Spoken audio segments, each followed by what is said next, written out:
ನಮಸ್ಕಾರ ಸ್ನೇಹಿತರೆ, ರತ್ನಾ ವರ್ಡ್ಗೆ ಸ್ವಾಗತ. ಮನೆಯಲ್ಲಿರುವ ಪದಾರ್ಥಗಳನ್ನು ಬಳಸ್ಕೊಂಡು ಕೆಮಿಕಲ್ ರಹಿತವಾದಂಥ ಸೋಪನ್ನು ಸುಲಭವಾಗಿ ಮನೆಯಲ್ಲೇ ಹೇಗೆ ರೆಡಿ ಮಾಡ್ಕೊಳ್ಳೋದು ಅಂತ ನಾನು ತಿಳಿಸ್ಕೊಡ್ತೀನಿ. ಬನ್ನಿ ಹಾಗಾದರೆ ಶುರು ಮಾಡೋಣ. ಸೋಪ್ ಮಾಡೋದಕ್ಕೆ ಬೇಕಾದಂಥ ಸಾಮಗ್ರಿಗಳು: ಮೊದಲನೇದಾಗಿ ಗ್ಲಿಸರಿನ್ ಸೋಪ್ ಬೇಸ್, 2 ಟೀ ಸ್ಪೂನ್ದಷ್ಟು ಅಲೋವೆರಾ ಜ್ಯೂಸ್, 2 ಟೀ ಸ್ಪೂನ್ದಷ್ಟು ಕಡಲೆ ಹಿಟ್ಟು, 2 ಟೀ ಸ್ಪೂನ್ದಷ್ಟು ಕಾಫಿ ಪೌಡರ್, 2 ವಿಟಮಿನ್ ಇ ಕ್ಯಾಪ್ಸೂಲ್ನ ತಗೊಂಡಿದ್ದೀನಿ. ನೀವು ಒಂದಕ್ಕಿಂತ ಜಾಸ್ತಿ ಸೋಪ್ ಮಾಡೋವಾಗ ವಿಟಮಿನ್ ಇ ಕ್ಯಾಪ್ಸೂಲ್ ಕೂಡ ಆ ಸೋಪ್ಗೆ ತಕ್ಕಂತೆ ನೀವು ಹಾಕ್ಕೋಬೇಕಾಗುತ್ತೆ. ಒಲೆ ಮೇಲೆ ನೀರು ಕಾಯಕ್ಕಿಡೋಣ. ಇಲ್ಲಿ ಡಬಲ್ ಬಾಯ್ಲರ್ ಮೆಥಡ್ನ ಯೂಸ್ ಮಾಡಬೇಕಾಗತ್ತೆ. ನೀರು ಕಾಯೋವರೆಗೂ ಮೊದಲು ಎಲ್ಲ ಸಾಮಗ್ರಿಗಳನ್ನು ಚೆನ್ನಾಗಿ ಮಿಕ್ಸ್ ಮಾಡ್ಕೊಳ್ಳೋಣ.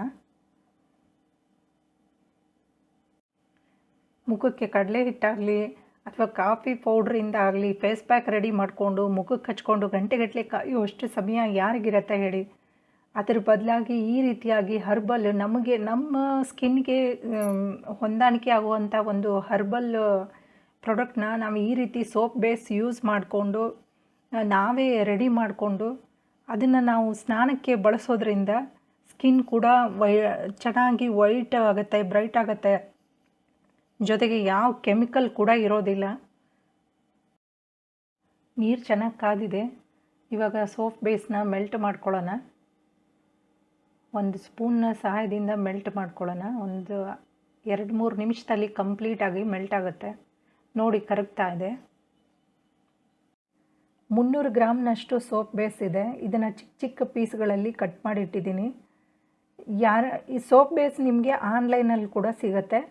ನಿಮಗೆ ಪರ್ಚೇಸ್ ಮಾಡಬೇಕು ಅಂದರೆ ಡಿಸ್ಕ್ರಿಪ್ಷನ್ನಲ್ಲಿ ಲಿಂಕ್ ಕೊಟ್ಟಿರ್ತೀನಿ. ಈ ಸೋಪ್ ಬೇಸಿಗೆ ನಾವು ತಗೊಂಡಿರುವಂಥ ಮಿಶ್ರಣನ ಎಲ್ಲ ಬೆರೆಸ್ಕೊಳ್ಳೋಣ.